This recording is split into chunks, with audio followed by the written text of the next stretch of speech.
Selamat datang dan selamat bergabung di channel Dongeng Malam. Bagi yang sudah mampir, jangan lupa tinggalkan jejak kalian dengan cara di-like dan komen video ini. Untuk kali ini, Dongeng Malam akan membawakan sebuah cerita dengan judul Prajurit Tanpa Kepala. Kita mulai saja ceritanya.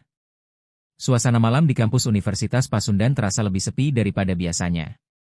Lampu-lampu di sepanjang koridor kampus berpendar samar, menciptakan bayangan yang memanjang di dinding beton.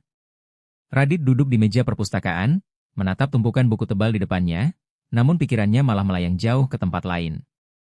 Ia menggeser kacamata tebal yang berada di ujung hidung, menggaruk kepala yang sedikit gatal akibat kebosanan yang mulai merayap. Radit, kamu serius nggak sih? Suara Danu tiba-tiba memecah keheningan, membuat Radit tersentak dan menoleh. Danu, sahabat sekaligus teman sekelasnya, tengah duduk di sebelahnya dengan ekspresi setengah penasaran, setengah ragu. Serius Dan? Coba deh baca ini. Radit menyerahkan sebuah buku kecil yang baru saja ia temukan di rak arsip tua. Buku itu terlihat sangat kuno, dengan sampul kulit yang sudah mengelupas dan halaman-halaman yang berwarna kekuningan. Danu mengambilnya, sedikit ragu, lalu membuka halaman pertama. Lihat, ini yang aku maksud. Catatan tentang jalanan dekat Stadion Siliwangi. Jalan Tongkeng, ujar Radit dengan suara pelan, seperti berbicara tentang sesuatu yang sangat rahasia. Diceritakan bahwa ada fenomena aneh yang terjadi di sana. Hantu seorang prajurit Belanda tanpa kepala. Danu mengernyit, tampak bingung. Hantu prajurit tanpa kepala? Maksudmu, seperti cerita horor di film keyakinan? Iya, begitulah. Tapi ini bukan cuma cerita fiksi. Banyak saksi yang mengaku melihatnya. Mereka bilang, hantu itu muncul di tengah malam, menunggang kuda hitam, dan mencari kepalanya yang hilang. Anehnya, ada cara untuk memanggilnya. Cuma dengan meniup peluit di jalan itu pada tengah malam. Danu terdiam sejenak, menatap Radit yang kini tampak serius. Jadi, kita harus pergi ke sana ya? Ke Jalan Tongkeng itu? Radit mengangguk lagi, kali ini lebih antusias. Betul. Aku ingin tahu apakah semua ini cuma mitos atau ada sesuatu yang lebih gelap di baliknya. Danu menyandarkan punggung ke kursi dan mendesah. Radit, kamu tahu kan, kalau ini bisa berbahaya, kan? Gimana kalau itu bukan cuma cerita? Kalau kita benar-benar ketemu hantu? Nggak gampang ngadepin itu. Tapi kan itu yang bikin menarik, dan ini bukan cuma cerita kosong. Ini ada bukti sejarahnya. Kalau kita bisa membuktikan kalau itu nyata, itu bakal jadi sesuatu yang besar, jawab Radit dengan semangat yang hampir menular. Danu melihat sahabatnya itu, yang selalu dipenuhi rasa ingin tahu yang besar, dan meskipun ia ragu, semangat Radit akhirnya membujuknya. Oke, tapi kalau ada apa-apa, aku minta tolong ya. Jangan sampai aku yang harus berhadapan langsung sama si prajurit itu. Radit tersenyum lebar. Kita cuma bakal pergi lihat-lihat aja kok. Gak bakal ada yang salah. Malam itu, sekitar pukul 12, mereka sudah berada di atas motor, melaju menuju Jalan Tongkeng. Jalanan itu berada di luar pusat kota, di sebuah sudut Bandung yang terasa sangat sunyi setelah matahari terbenam. Tak ada mobil yang lewat, hanya suara angin yang berhembus di antara pepohonan. Radit menggenggam peluit yang ia temukan di dalam buku tua itu. Peluit kecil dari perak dengan ukiran-ukiran halus di sisinya, seolah-olah sudah berabad-abad usianya. Tapi aku mulai ngerasa nggak enak, Rat. Danu menggerutu sambil memandang sekeliling dengan mata yang agak gelisah. Suasana malam itu sangat berbeda dari biasanya. Terlalu sunyi.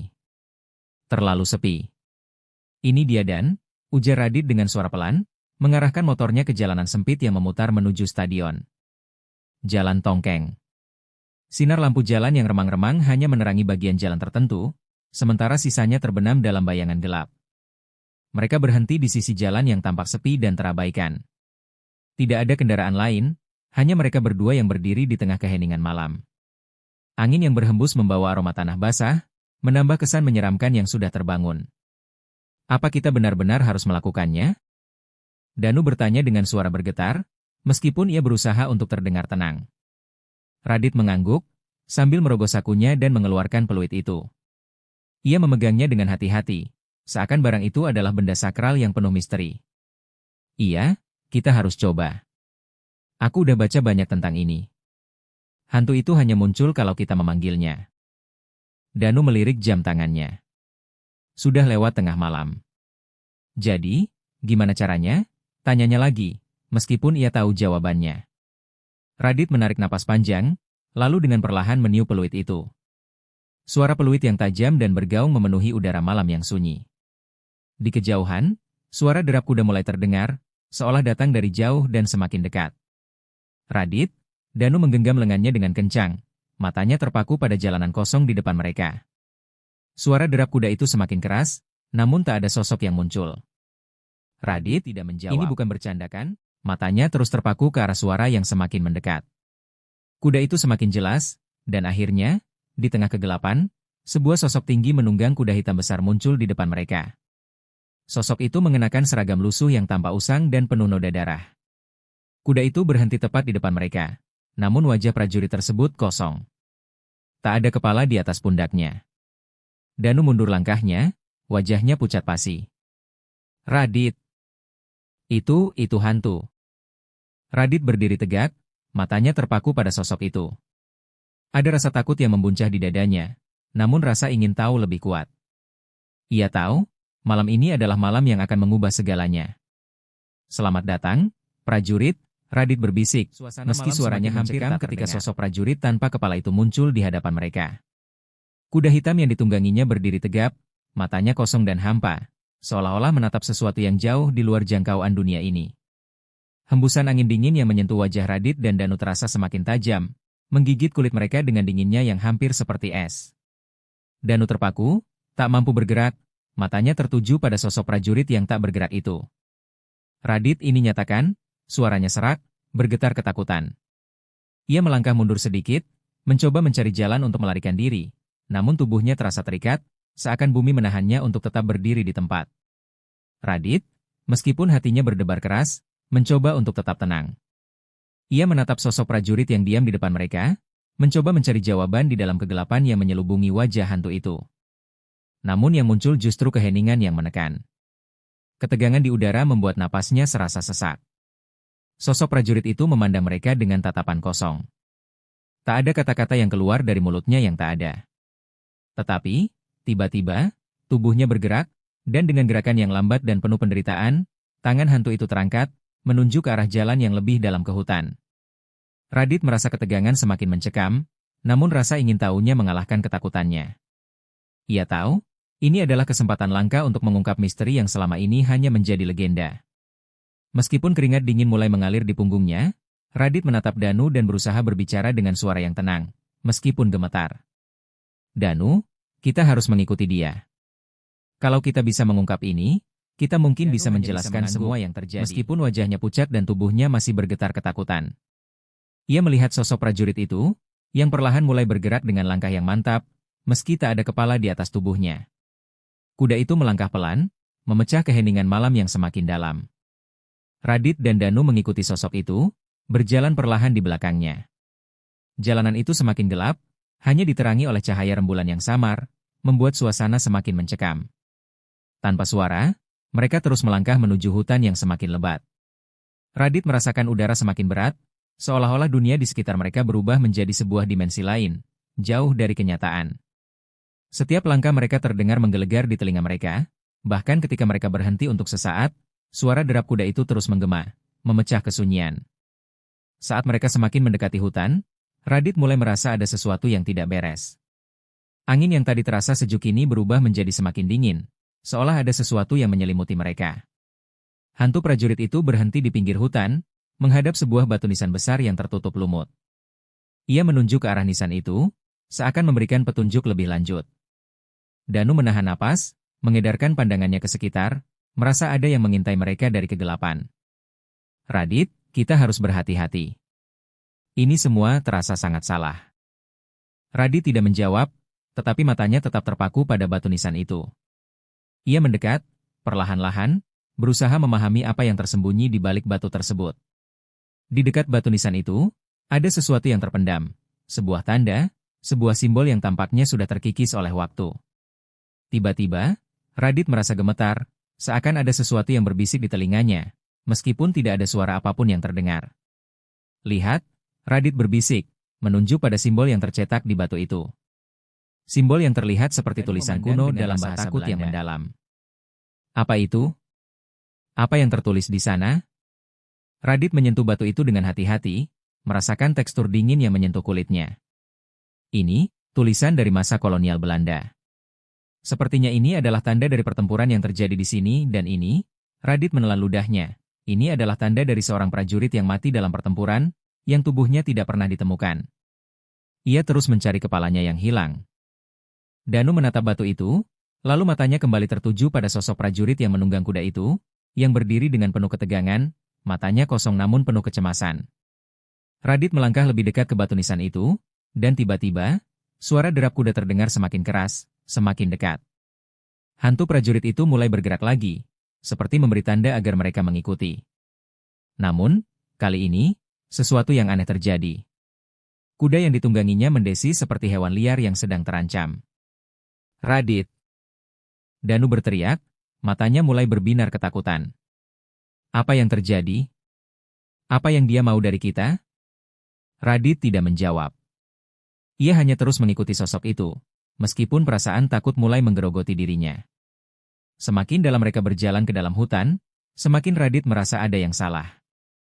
Ada sesuatu yang berada di luar kendali mereka. Hantu prajurit itu berhenti di sebuah tempat yang sangat terpencil di hutan, tempat yang sepertinya sudah lama terlupakan. Di sana, di bawah sebuah pohon besar, ada sebuah gundukan tanah yang tampak baru digali. Dari tanah itu, Radit bisa melihat sebilah pedang yang tergeletak begitu saja, berlumuran tanah dan darah yang sudah mengering. Hantu prajurit itu bergerak ke arah gundukan tersebut, dengan gerakan yang semakin tak sabar. Ia menunjuk ke pedang itu, lalu menoleh kepada Radit dan Danu, seperti memberi isyarat bahwa ini adalah bagian dari pencariannya. Kemudian mengalihkan pandangannya ke hantu yang kini berdiri tegak dengan ekspresi yang sulit dipahami, namun jelas menunjukkan rasa frustasi yang mendalam. Dia sedang mencari sesuatu, bisik Radit kepada Danu, sesuatu yang lebih penting dari apa yang kita kira. Danu menatap pedang itu dengan ketakutan, merasakan hawa dingin yang semakin mencekam di sekitar mereka. Apa yang dia mau, Rad? Apa yang kita harus lakukan? Radit menghela napas, matanya berfokus pada pedang dan gundukan tanah itu.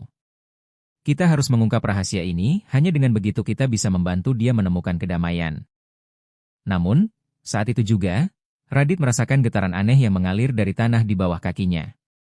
Sesuatu sedang terbangun, dan malam ini, mereka bukan hanya akan menemukan misteri dari hantu prajurit tanpa kepala, tetapi juga kegelapan yang lebih besar dari yang pernah mereka bayangkan. Semakin sunyi, hanya terdengar desisan angin yang melintasi dahan-dahan pohon tua. Langkah kaki mereka terasa berat, seakan tanah di bawahnya menahan setiap gerakan yang mereka buat. Radit dan Danu terus mengikuti langkah prajurit tanpa kepala, yang kini mulai bergerak dengan cepat, semakin jauh ke dalam hutan. Setiap langkah prajurit itu tak mengeluarkan suara, hanya derap kuda yang terus bergema, membuat malam terasa semakin pekat dan penuh misteri. Mereka sampai di sebuah area yang tampak sepi dan terlupakan. Di tengah hutan, terdapat sebuah makam tua yang tertutup lumut dan ilalang yang lebat.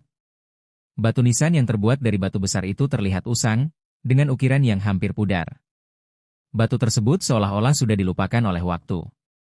Di sekitar makam, mereka menemukan beberapa artefak peninggalan Belanda, sebuah pedang panjang dengan gagang yang terukir simbol-simbol khas Eropa, serta beberapa potongan pakaian yang usang dan berlumuran tanah. Semua benda ini memberikan petunjuk bahwa ini adalah tempat peristirahatan terakhir seorang prajurit Belanda yang pernah gugur di medan perang. Hantu prajurit itu berhenti tepat di depan batu nisan, menatapnya dengan mata kosong, lalu menunjuk ke arah batu itu. Radit dan Danu mengamati dengan seksama, mencoba mencari petunjuk lebih lanjut. Namun, tak ada kepala yang hilang di sekitar makam itu. Hanya ada pedang dan potongan pakaian yang tampak sangat kuno, seperti benda-benda yang sudah tertimbun dalam waktu yang sangat lama. Radit mendekati batu nisan itu, berjongkok dan meraba permukaan batu yang licin. Ia mencoba menemukan apa yang sebenarnya sedang disembunyikan di tempat ini. Di balik batu, ada sesuatu yang tampak mencurigakan. Sebuah ruang kecil yang dipenuhi tanah longsor. Mungkin ini adalah tempat yang digunakan untuk menyembunyikan sesuatu yang sangat berharga. Sesuatu yang bisa saja menjadi petunjuk untuk menyelesaikan merasa semakin bingung. Semua ini sepertinya tidak masuk akal. Hantu prajurit itu sangat cemas, namun batu nisan itu sendiri tidak menunjukkan tanda-tanda bahwa kepala sang prajurit ada di sini. Ada sesuatu yang hilang, dan Radit merasa ada bagian dari teka-teki ini yang belum terungkap. Danu, kata Radit, aku merasa ada yang salah dengan semua ini. Kenapa dia membawa kita ke sini? Kenapa tidak ada kepala? Danu memandang makam itu, tubuhnya masih gemetar, namun rasa penasaran mulai mengalahkan ketakutannya. Entahlah Radit. Tapi kalau kita mau tahu lebih banyak, kita harus kembali ke Ibu Siti. Mungkin dia tahu sesuatu yang lebih dalam. Radit mengangguk pelan. Ia merasakan ada ketidakberesan dalam petunjuk yang diberikan oleh hantu tersebut. Mereka memutuskan untuk kembali ke kota dan bertanya lebih lanjut pada Ibu Siti. Satu-satunya orang yang mereka temui yang tampaknya mengetahui banyak tentang sejarah gelap di sekitar Stadion Siliwangi. Malam itu, mereka tiba kembali di dekat stadion. Ibu Siti, wanita tua yang tinggal di rumah kayu kecil di pinggir jalan, sedang duduk di beranda rumahnya, memandangi bulan yang hampir purnama. Radit dan Danu menghampirinya, dan Ibu Siti melihat mereka dengan tatapan yang penuh tanda tanya. "Kalian kembali lagi?" ucap Ibu Siti sambil tersenyum samar. "Apa yang kalian temui di hutan?" Radit dan Danu duduk di depan Ibu Siti, dan Radit mulai menceritakan perjalanan mereka, tentang hantu prajurit tanpa kepala, makam yang mereka temui, dan artefak peninggalan Belanda yang tak memberikan jawaban apapun. Ibu Siti mendengarkan dengan seksama, wajahnya tampak berpikir sejenak sebelum akhirnya berbicara dengan suara rendah dan berat. "Jalan Tongkeng memang menyimpan banyak rahasia," ujar Ibu Siti. "Sudah banyak orang yang melupakan sejarah yang terjadi di sana, tapi aku tahu cerita itu. Cerita tentang pertempuran sengit antara pasukan Belanda dan para pejuang cermat. Apa yang sebenarnya terjadi di sana, Bu? Mengapa ada begitu banyak kematian? Dan kenapa prajurit itu kehilangan kepalanya?" Ibu Siti menghela napas panjang, seakan mencoba mengumpulkan kekuatan untuk menceritakan kisah lama yang telah terkubur. Itu adalah pertempuran pada tahun 1850-an. Waktu itu, pasukan Belanda berusaha menguasai wilayah di sekitar Bandung. Mereka menghadapi perlawanan sengit dari para pejuang pribumi, yang tak mau menyerah begitu saja. Banyak prajurit Belanda yang tewas dalam pertempuran itu. Mereka diperkirakan terkubur di beberapa titik di daerah ini, dan tubuh mereka sebagian besar tidak pernah ditemukan. Tetapi ada satu cerita yang selalu berulang. Seorang prajurit Belanda muda yang sangat gagah, yang kepalanya hilang dalam pertempuran. Sejak itu, arwahnya tidak bisa tenang. Ia terus mencari kepalanya yang hilang. Setiap malam, ia mengembara tanpa henti, berharap bisa menemukan bagian tubuhnya yang hilang. Radit mendengarkan dengan saksama, merasakan ketegangan yang semakin memuncak. "Jadi, kepala prajurit itu hilang selama pertempuran itu?" Ibu Siti mengangguk. "Benar. Dalam kekacauan itu, kepala sang prajurit terpisah dari tubuhnya, dan sejak saat itu, arwahnya tidak bisa menemukan kedamaian. Itu sebabnya ia terus mengembara. Ia tak hanya mencari tubuhnya yang hilang, tetapi juga mencari pemahaman tentang apa yang sebenarnya terjadi padanya. Mengapa ia harus mati dengan cara yang begitu tragis?" Danu, yang sejak tadi mendengarkan dengan hati-hati, akhirnya berbicara, "Tapi kenapa dia membawa kita ke makam itu?" Ibu Siti "Kenapa tidak ada kepala di sana?" Matanya tampak penuh pemahaman. "Karena, anak muda, kepala prajurit itu mungkin tidak berada di tempat yang kalian kira. Ada tempat lain yang lebih dalam, lebih tersembunyi, di mana kepala itu mungkin terkubur. Di tempat itu, kunci untuk menyelesaikan kutukan ini ada. Tapi kalian harus berhati-hati.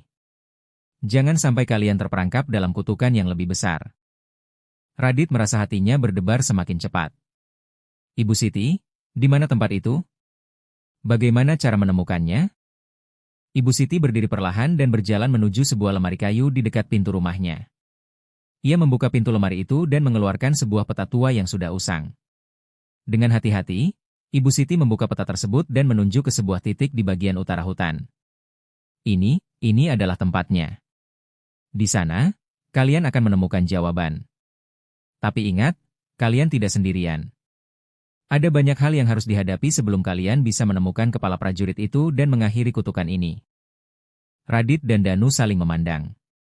Mereka tahu, perjalanan mereka baru saja dimulai, dan bahaya yang mereka hadapi jauh lebih besar daripada yang mereka bayangkan. Namun, mereka tidak punya pilihan lain. Mereka harus menyelesaikan pencarian ini, atau mereka akan terperangkap dalam misteri yang lebih gelap lagi. Dengan penuh tekad, Radit mengangguk. "Kami akan pergi ke sana. Kami akan mengakhiri ini." Ibu Siti memandang mereka dengan tatapan yang penuh keprihatinan. "Ingatlah, perjalanan ini tidak hanya akan mengungkapkan masa lalu. Itu juga akan menguji siapa diri kalian yang sebenarnya." Dengan peta di tangan dan hati yang dipenuhi keraguan serta harapan, Radit dan Danu melangkah kembali ke hutan, menuju tempat yang lebih dalam, tempat yang menyimpan rahasia besar tentang kepala yang hilang dan kutukan yang tak gelap di sepanjang jalan tongkeng membuat langkah Radit dan Danu semakin berat. Langit yang semula cerah kini diselimuti awan gelap, seolah alam pun ikut merasakan ketegangan yang mereka bawa dalam perjalanan ini. Radit memimpin, dengan peta tua di tangannya yang mulai rapuh, sementara Danu berjalan di belakangnya dengan wajah cemas. Radit mulai merasakan ada yang aneh, seperti ada sesuatu yang mengamati mereka dari kejauhan. Pada awalnya, ia mengira itu hanya perasaan takut yang mulai merayap, tetapi semakin lama, suara bisikan halus semakin jelas terdengar, berbaur dengan angin yang berhembus.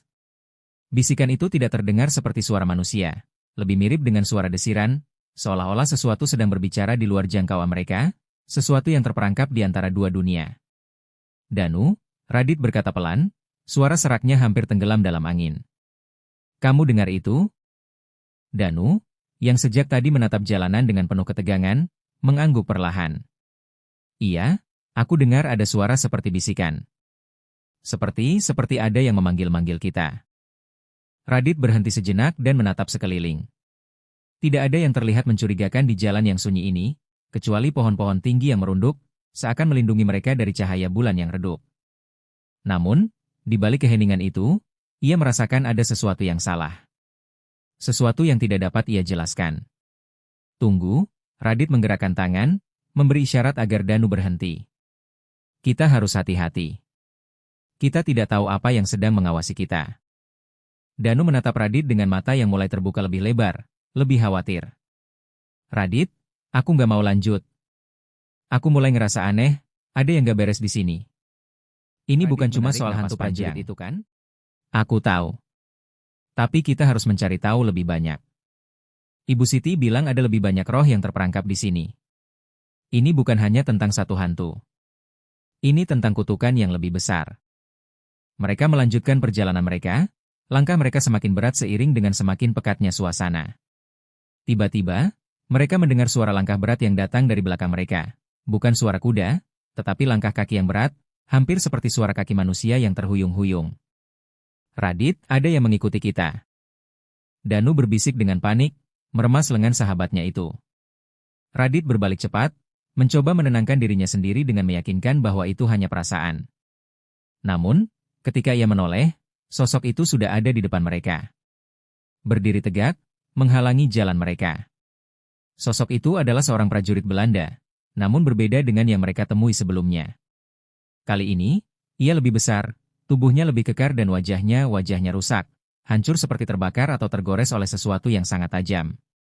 Matanya hilang, hanya tersisa rongga hitam yang kosong. Kulitnya mengelupas, dan darah kering menempel di tubuhnya. Pakaian yang dikenakannya lusuh dan berlumuran tanah serta darah kering, membentuk bayangan yang sangat menyeramkan. Radit mundur beberapa langkah, berusaha mencari alasan rasional, tetapi ketakutan yang mencekam tak bisa dibendung lagi. Siapa kamu? Tanyanya dengan suara serak, berusaha tetap tenang meskipun tubuhnya gemetar. Makhluk itu bergerak perlahan, tanpa suara, hanya dengan tatapan kosong yang mengarah langsung ke mata Radit. Tidak ada kata-kata yang keluar dari mulutnya, hanya suara desisan yang bergema di udara.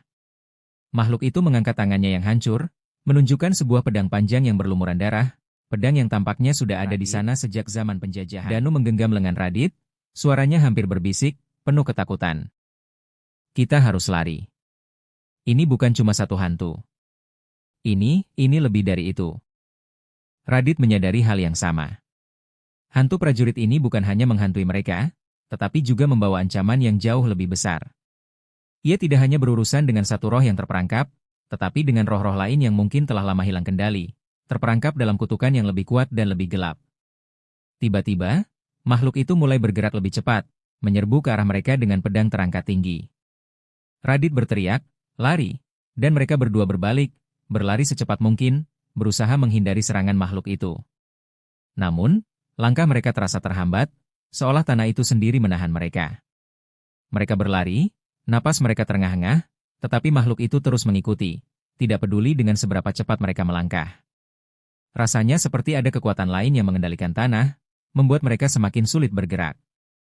Apa yang harus kita lakukan? Danu hampir menangis, suaranya terengah-engah.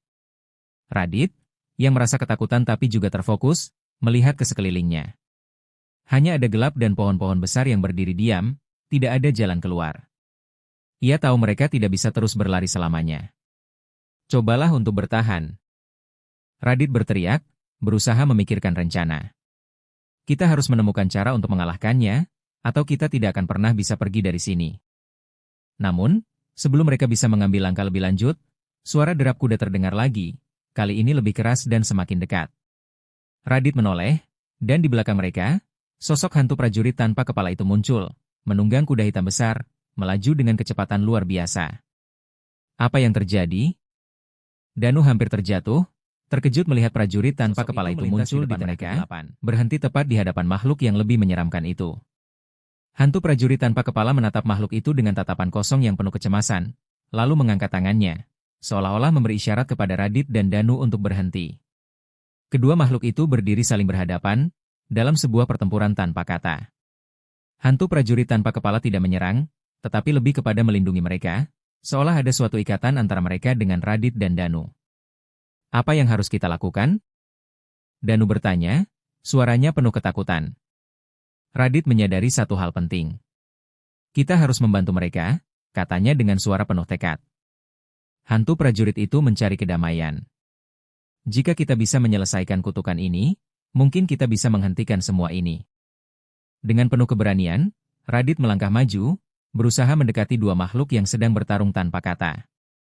Semua yang mereka temui malam itu hanyalah bagian dari kutukan yang lebih besar, sebuah perjalanan yang harus mereka hadapi sampai akhir, seiring dengan semakin dalamnya misteri yang mereka ungkap. Setelah kejadian mengerikan yang mereka alami di hutan, Radit dan Danu kembali ke rumah Ibu Siti, berharap menemukan jawaban lebih lanjut mengenai kutukan yang mengikat arwah prajurit Belanda yang tanpa kepala itu. Udara malam terasa berat, seakan dunia ini dipenuhi dengan bayangan-bayangan gelap yang siap merenggut mereka. Ibu Siti sudah menunggu mereka di depan rumah kayu sederhana, dengan wajah yang terlihat lebih tua dari biasanya. Meskipun usianya sudah sangat lanjut, matanya tetap tajam, penuh kecerdasan dan kebijaksanaan yang hanya bisa didapat dari pengalaman hidup yang panjang. Ia mengundang mereka masuk ke dalam rumah, di mana cahaya lampu minyak menyinari ruangan yang sempit namun hangat. Radit, Danu, Ibu Siti memulai dengan suara lembut, aku tahu kalian sudah melihat banyak hal yang sulit diterima oleh akal sehat. Namun, kalian harus tahu satu hal, apa yang kalian hadapi bukan hanya sekedar arwah yang terperangkap. Ini adalah sebuah kutukan yang sudah lama mengakar, sejak pertempuran yang terjadi pada tahun 1850-an. Radit dan Danu duduk di depan Ibu Siti, menunggu penjelasan lebih lanjut. Mereka merasakan ketegangan yang semakin mendalam, namun juga rasa ingin tahu yang tak bisa mereka hindari. Ibu Siti menghela napas panjang, menatap jauh keluar jendela, seolah merenungkan masa lalu yang sudah terkubur lama. Prajurit yang kalian temui itu, dia bukan sekedar hantu biasa. Dia adalah seorang pemuda Belanda, seorang prajurit muda yang dulu ikut dalam pertempuran besar di sini, di sekitar Bandung. Pada waktu itu, pasukan Belanda menghadapi perlawanan sengit dari para pejuang pribumi yang berusaha mempertahankan tanah air mereka. Namun, pertempuran itu berakhir dengan banyaknya korban jiwa dari kedua pihak. Merasa ngeri membayangkan kekejaman pertempuran yang mungkin terjadi di tempat itu. Radit tetap diam, fokus pada cerita Ibu Siti yang semakin menegangkan. Pemuda itu, namanya Peter. Ia adalah seorang prajurit muda yang sangat berani, namun juga sangat naif. Dalam satu serangan besar, ia kehilangan banyak teman-temannya. Ketika pertempuran hampir usai, ia sendiri yang terperangkap, terluka parah. Kepalanya terpisah dari tubuhnya saat serangan terakhir. Namun, ada hal yang lebih tragis lagi, kepalanya tidak pernah ditemukan. Begitu juga dengan tubuhnya. Tubuhnya akhirnya dikuburkan, namun kepalanya hilang tanpa jejak. Radit dan Danu saling memandang. Jadi, arwahnya tidak pernah bisa tenang? Radit bertanya dengan suara penuh kesedihan. Ibu Siti mengangguk. Benar.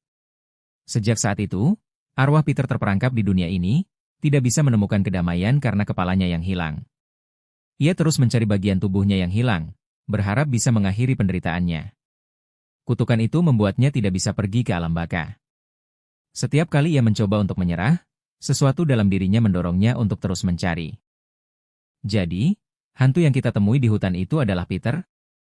Danu bertanya, suaranya bergetar. Ibu Siti mengangguk lagi. Peter adalah hantu prajurit tanpa kepala yang kalian temui. Namun, Itu hanya sebagian dari cerita. Karena kutukan ini masih belum berakhir, banyak roh lain yang terperangkap. Mereka semua terikat pada pertempuran itu, pada kematian yang tidak wajar dan darah yang tertumpah. Radit menunduk, mencoba mencerna semua yang baru saja ia dengar. Ia merasa ada banyak hal yang terhubung, dan ia semakin yakin bahwa perjalanan mereka belum selesai. Lalu, bagaimana cara mengakhiri kutukan ini, Bu? Untuk mengakhiri kutukan ini, kalian harus menemukan kepala Peter. Itu satu-satunya cara untuk membebaskan rohnya, dan juga roh-roh lain yang terperangkap. Kepala itu terkubur di tempat yang jauh, di luar hutan ini. Kalian harus menemukannya, dan mengembalikannya ke makamnya. Danu terlihat ragu. Tapi, bagaimana kami bisa menemukan kepala itu? Kami sudah mencari di makam tadi, dan tidak ada apa-apa. Ibu Siti memiringkan kepalanya, seolah berpikir keras. Kepala itu tidak terkubur di makam yang kalian temui tadi. Itu hanya bagian pertama dari pencarian. Kepala Peter sebenarnya terkubur di tempat yang lebih jauh, di sebuah gua yang terletak di kaki Gunung Tangkuban Perahu. Gua itu sudah lama terlupakan, dan sangat sedikit yang tahu tentang tempat itu. Radit merasa hatinya berdebar. Gua itu jauh, dan perjalanan menuju sana pasti berbahaya. Jadi, kita harus pergi ke sana. Ke gua itu? Ibu Siti mengangguk dengan penuh keseriusan. Kalian tidak punya pilihan lain. Untuk menyelesaikan kutukan ini dan mengembalikan kedamaian bagi Peter, kalian harus menemukan kepala itu dan mengembalikannya ke makamnya. Hanya dengan begitu, arwahnya bisa tenang, dan kutukan ini akan berakhir. Danu menggigit bibirnya, menahan rasa takut yang mulai muncul kembali. Kita bisa mati di sana, Radit. Gua itu, tempat yang sangat gelap. Apa kita benar-benar siap? Radit menatap sahabatnya itu dengan mata penuh keyakinan.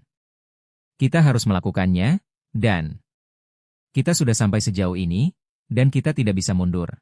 Dengan hati kita harus menyelesaikan ini. Mereka memutuskan untuk melanjutkan perjalanan mereka.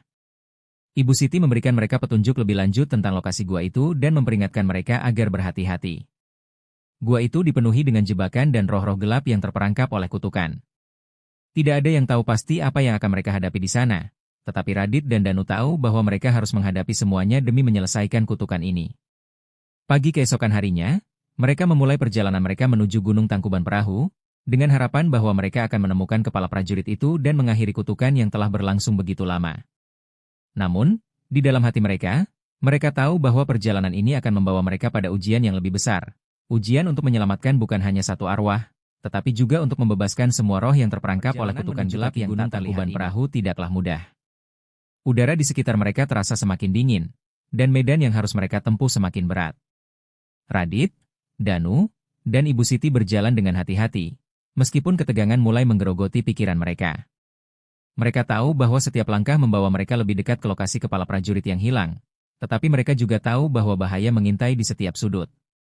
Ibu Siti berjalan di depan, dengan langkah pasti meski usia tua mulai memperlambatnya.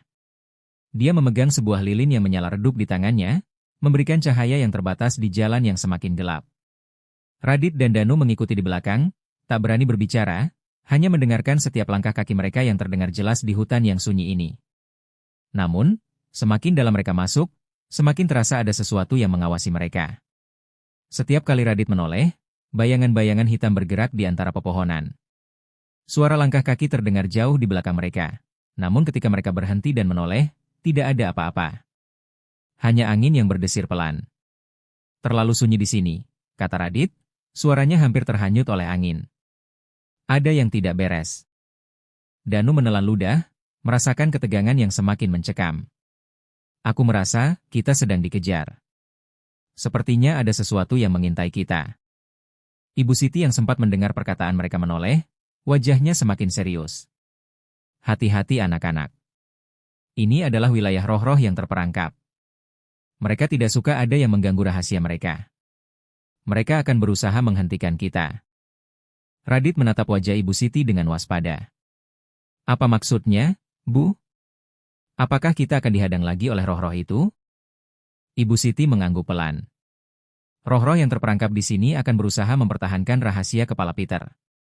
Mereka ingin kutukan ini tetap ada, karena jika kepala itu ditemukan, mereka juga akan terbebas. Itulah mengapa mereka akan menghalangi kalian dengan suara derap kaki terdengar lagi, kali ini lebih dekat dan lebih keras. Radit dan Danu langsung berhenti, saling pandang dengan ketakutan yang semakin memuncak. Ibu Siti menenangkan mereka, jangan takut. Ini adalah bagian dari ujian. Jika kalian tetap teguh, kalian akan berhasil. Namun, mereka tidak bisa menahan rasa takut itu begitu saja. Dengan hati-hati, mereka melanjutkan langkah mereka, lebih cepat dan lebih hati-hati. Angin mulai bertiup lebih kencang, dan Radit merasa udara semakin berat di sekeliling mereka.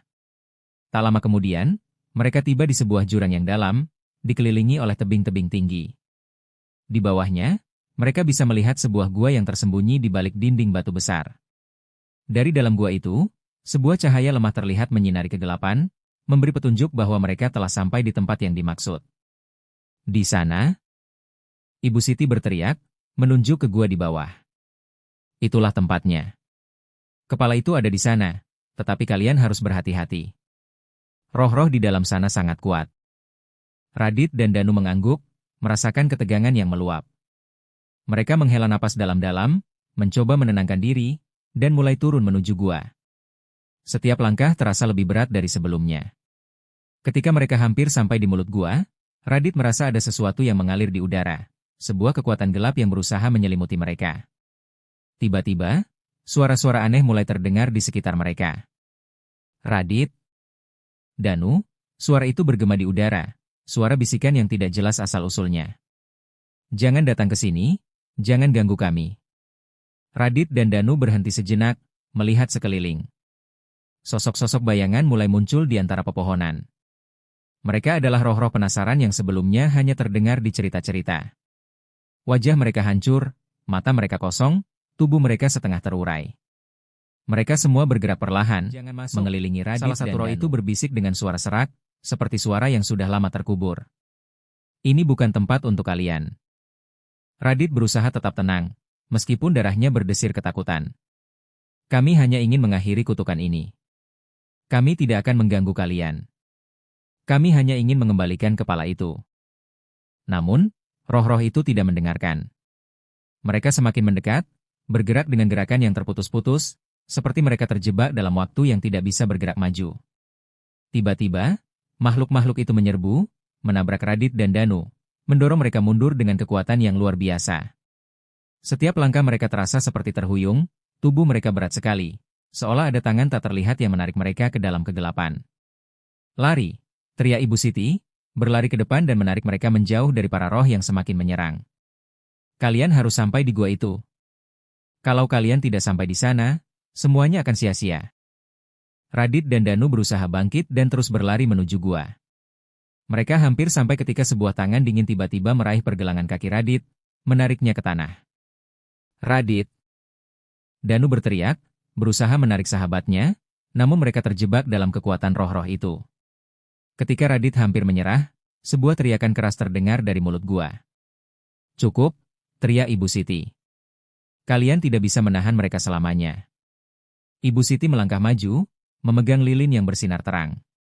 Cahaya lilin itu mulai memancar lebih kuat, menyalakan area sekitar dengan terang yang membutakan mata. Para roh terpekik kesakitan, terjatuh satu persatu, berusaha menghindari cahaya. Dalam kepanikan, mereka mundur, akhirnya melepaskan Radit. Akhirnya, mereka sampai di mulut gua. Radit dan Danu menarik napas dalam-dalam, merasa lega meskipun masih penuh dengan ketegangan. Mereka melangkah masuk, mengabaikan rasa takut yang masih mereka menemukan sebuah altar batu yang besar, dengan sebuah peti kayu di atasnya. Di dalam peti itu, terkubur di antara kain usang dan tanah, terdapat kepala yang sudah lama terkubur. Kepala itu, meskipun penuh dengan bekas luka, tampak seperti milik seorang pemuda yang masih memiliki ekspresi penuh harapan. Ketika mereka melihat kepala itu, sosok prajurit tanpa kepala muncul di belakang mereka, menunggang kuda hitamnya. Matanya yang kosong kini penuh dengan harapan yang mendalam. Ia turun dari kudanya, berjalan perlahan menuju kepala yang tergeletak di altar. Ini dia, ujar Radit, hampir berbisik. Kepala yang hilang. Hantu prajurit itu akhirnya menatap mereka, seakan berterima kasih. Ia mengangkat kepala itu dengan hati-hati, dan ketika ia memasangnya kembali ke tubuhnya yang tak tampak, cahaya yang sangat terang tiba-tiba menyinari gua itu. Kemudian, dalam diam, sosok itu menghilang, meninggalkan hanya keheningan. Radit dan Danu saling pandang, merasa beban yang besar akhirnya terangkat. Mereka berhasil mengakhiri kutukan itu, tetapi mereka juga tahu bahwa perjalanan ini bukan hanya tentang menemukan kepala yang hilang, tetapi tentang menghadapi ketakutan yang paling dalam, dan tentang menemukan kedamaian yang sejati. Dengan kepala yang sudah kembali pada tempatnya, mereka keluar dari gua, merasakan udara segar yang terasa lebih ringan daripada sebelumnya, dan mengetahui bahwa rahasia yang mengikat roh itu akhirnya itu memasang kembali kepala yang hilang. Suasana di dalam gua tiba-tiba berubah. Cahaya yang sebelumnya menyilaukan kini meredup menjadi lembut, dan udara yang semula berat terasa lebih ringan, seolah seluruh dunia menahan napas, menunggu apa yang akan terjadi berikutnya. Radit dan Danu berdiri dengan hati berdebar, memandang sosok yang kini lengkap kembali, berdiri tegak di depan mereka. Wajah prajurit itu, meskipun penuh dengan luka-luka lama dan bekas pertempuran, kini tampak lebih tenang, seolah beban yang mengikatnya selama lebih dari 100 tahun telah terangkat. Prajurit itu menatap Radit, Danu, dan Ibu Siti dengan mata kosong yang kini dipenuhi dengan rasa syukur yang mendalam. Ia kemudian membuka mulutnya, suaranya rendah namun jelas, menggema di gua yang sunyi. "Terima kasih," kata sosok itu, suaranya serak namun penuh dengan rasa terima kasih yang tulus. "Kalian telah membebaskan jiwa yang terperangkap ini sekarang, akhirnya aku bisa beristirahat dengan tenang." Radit merasa ada sesuatu yang mengalir dalam dirinya. Sesuatu yang membuatnya merasakan kedamaian yang luar biasa, meskipun ketakutan masih menyelimuti hati kecilnya. Ia mengangguk, meskipun tak bisa mengatakan sepatah kata pun. Hantu prajurit itu melangkah mundur, memandang mereka dengan tatapan terakhir yang penuh makna. "Semoga kalian juga menemukan kedamaian," kata hantu itu, dan sebelum Radit bisa menjawab, tubuh prajurit itu perlahan menghilang, menyatu dengan angin yang berhembus ke dalam gua. Sosoknya menghilang begitu saja, seperti sebuah bayangan yang lenyap dalam kegelapan. Dan Radit, Danu, serta Ibu Siti berdiri terdiam, merasakan dampak dari apa yang baru saja terjadi. Mereka baru saja menyelesaikan perjalanan yang penuh dengan ketegangan, misteri, dan ancaman yang hampir merenggut nyawa mereka. Tetapi pada akhirnya, mereka berhasil membebaskan arwah yang terperangkap begitu lama, dan mengakhiri kutukan yang telah berlangsung selama lebih dari 100 tahun. Ibu Siti memandang ke arah Radit dan Danu, senyum lembut di wajahnya. "Kalian telah melakukan hal yang luar biasa," ujarnya dengan suara penuh kebanggaan. "Tidak banyak orang yang memiliki keberanian untuk menghadapi dunia gaib seperti kalian." Radit tersenyum, meskipun hatinya masih dipenuhi dengan berbagai perasaan yang sulit diungkapkan. Ia merasa lega, tetapi juga seperti ada bagian dari dirinya yang tidak akan pernah sama lagi. Pengalaman ini telah mengubah pandangannya terhadap dunia ini, dunia yang lebih besar dan lebih misterius dari yang ia bayangkan sebelumnya. "Terima kasih, Bu Siti," kata Radit, suaranya serak. "Kami tidak akan bisa melakukannya tanpa bantuanmu." Danu mengangguk setuju. "Iya, Bu Siti. Kami tidak tahu harus bagaimana tanpa petunjuk dari Ibu." Ibu Siti hanya tersenyum, namun matanya memancarkan kebijaksanaan yang mendalam. "Ingat, Nak. Dunia ini tidak hanya terdiri dari yang tampak. Ada banyak hal yang tak bisa kita lihat dengan mata biasa. Tapi, bila kita mau membuka hati dan pikiran, kita bisa merasakannya. Kalian baru saja mengungkap salah satu rahasia terbesar yang tersembunyi di Bandung, dan kalian harus menghargai apa yang telah kalian temukan." Radit memandang keluar gua, melihat langit yang semakin terang, tanda bahwa fajar akan segera menyingsing. "Kami akan kembali ke Kota Bu. Tapi, aku rasa ini bukan akhir dari perjalanan penuh pengertian. Aku tahu, Rat. Dunia ini penuh dengan misteri. Dan kalian berdua, kalian memiliki tekad yang kuat. Kalian akan menemukan banyak lagi hal yang bisa kalian ungkap." Setelah beristirahat sejenak di gua, mereka akhirnya memutuskan untuk kembali. Perjalanan turun dari Gunung Tangkuban Perahu terasa lebih ringan, seolah dunia tidak lagi menekan mereka dengan segala rahasia dan bahaya yang tersembunyi. Mereka berjalan dengan hati yang lebih tenang, namun dengan rasa ingin tahu yang tak pernah padam. Ada lebih banyak misteri di luar sana yang menunggu untuk ditemukan. Beberapa minggu setelah kejadian itu, Radit kembali ke kampus dengan sebuah ide yang baru saja terbentuk dalam pikirannya. Ia mulai menulis, tidak hanya tentang perjalanan mereka, tetapi tentang pengalaman yang telah mengubah hidupnya. Ia menulis tentang hantu prajurit tanpa kepala, tentang kutukan yang terperangkap dalam waktu, dan tentang dunia yang lebih besar dari apa yang manusia bisa lihat dengan mata telanjang. Ia ingin berbagi kisah ini dengan dunia, tentang hal-hal yang tak terlihat, tentang dunia gaib yang terkadang menuntut keberanian untuk dihadapi. Buku yang ia tulis kemudian diterbitkan, dan meskipun cerita itu terdengar seperti sebuah legenda, banyak orang yang merasa terhubung dengan kisah mereka. Radit tidak pernah menyangka bahwa apa yang awalnya hanya sebuah penelitian sejarah akan berakhir dengan penemuan yang mengubah seluruh pandangannya tentang kehidupan dan kematian. Di dalam bukunya, Radit menuliskan satu kalimat yang selalu terngiang dalam benaknya setelah perjalanan itu. Kadang-kadang, untuk memahami dunia ini, kita harus berani melangkah ke dalam kegelapan, menemui ketakutan kita, dan mencari cahaya di sana. Cerita mereka tidak hanya berakhir di sana. Radit dan Danu, meskipun tak pernah kembali menemui sosok hantu prajurit itu lagi, tahu bahwa mereka telah melakukan sesuatu yang luar biasa, sesuatu yang mungkin hanya bisa dimengerti oleh sedikit orang di dunia ini.